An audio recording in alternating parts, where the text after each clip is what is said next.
What's up YouTube? It's Urban Smith and welcome back to my channel. Today we are going to do a review of Ryobi 10-inch compound miter saw. So here we have the manual.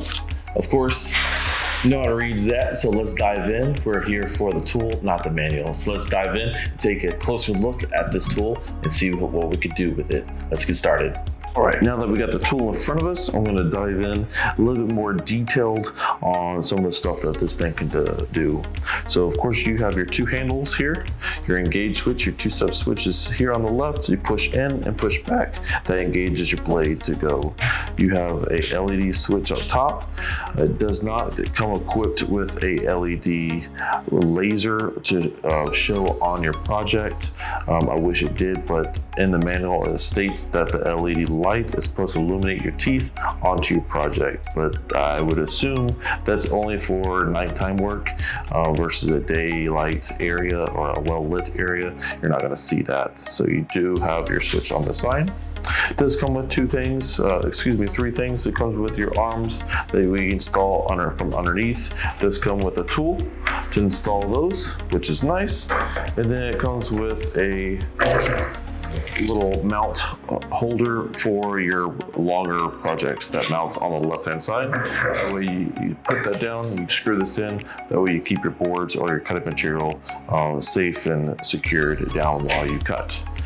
Does come with the safety catch up here to engage the blade. Pull this out and that pops up. That way you're ready to engage. Of course, it does come with your dust collector here and a dust collector bag.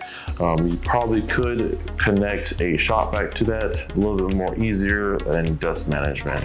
And then of course it does do your sliding compound. It does weave to the left. That way you can do your angle cuts.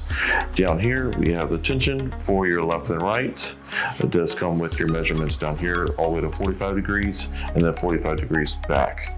This tension rod here, you can unscrew that and move this pulling up. You can move it left to right, and I'll show you that here. So move this left to right. So we're going to keep it on 0 if I can get there.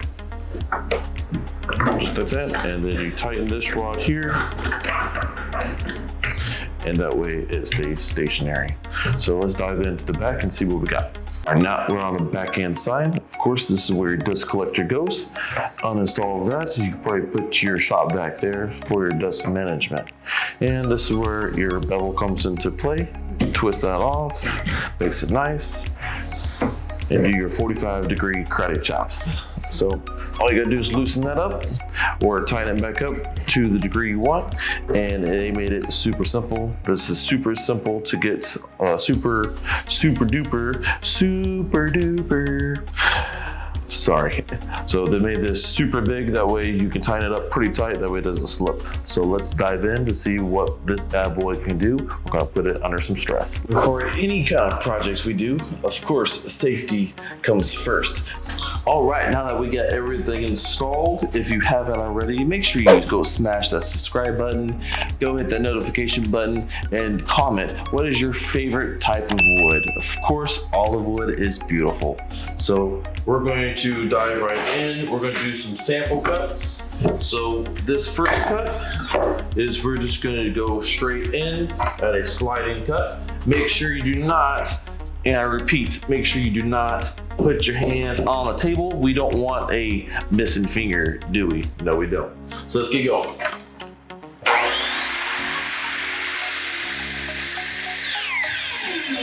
Cuts wood like butter. I love this tool. It is awesome. So let's get going. Let's do some more cuts. You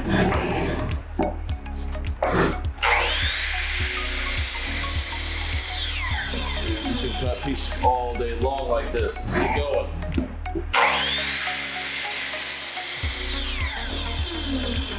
This thing is a champ. Let's do a straight dive in this time.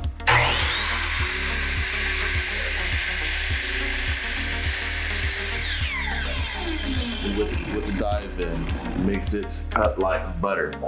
So we are going to try some 45-degree cuts. So let me get that situated here. Turning that back knob. Turn the degree to 45 and retighten it up. Make sure nothing's in the way of your tools.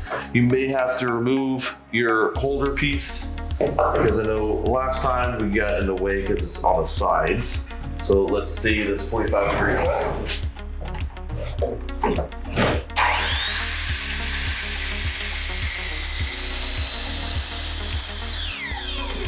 Like that, like a champ. Man, so ultimately, this tool is rocking and rolling. All right, and just like that, simple cuts, this thing is a champ. So a couple things that I do not like about it, obviously the mess. It does not do a great job at cleaning up. Your dust cover is kind of lacking. Obviously, with any kind of tool, you're gonna have a mess, but ultimately for the price, you can't go wrong with this. Next is probably the LED light. It's nice to have, especially in the dark or non-lit area, but unfortunately, it just does not compete with daylight. I do wish it had a laser on it. That way it does shine right where you are going to be marking without question, but unfortunately it does not. I'm sure there's stuff out there where you can equip one to this, but ultimately for the price, you can't go wrong with this bad boy. This thing is nice for the price, and I would give it an 8 out of 10. Obviously, this thing's gonna stay in the family for a good bit and while. So that does not make any sense, but it made sense in my head when I said it. So ultimately, 8 out of 10. So go get one. I definitely recommend it if you are an experienced beginner, intermediate woodworker. It does the job. So next time, see y'all next time. Check it out. That it made no sense, but okay. This is Urban Smith, checking out. See y'all later.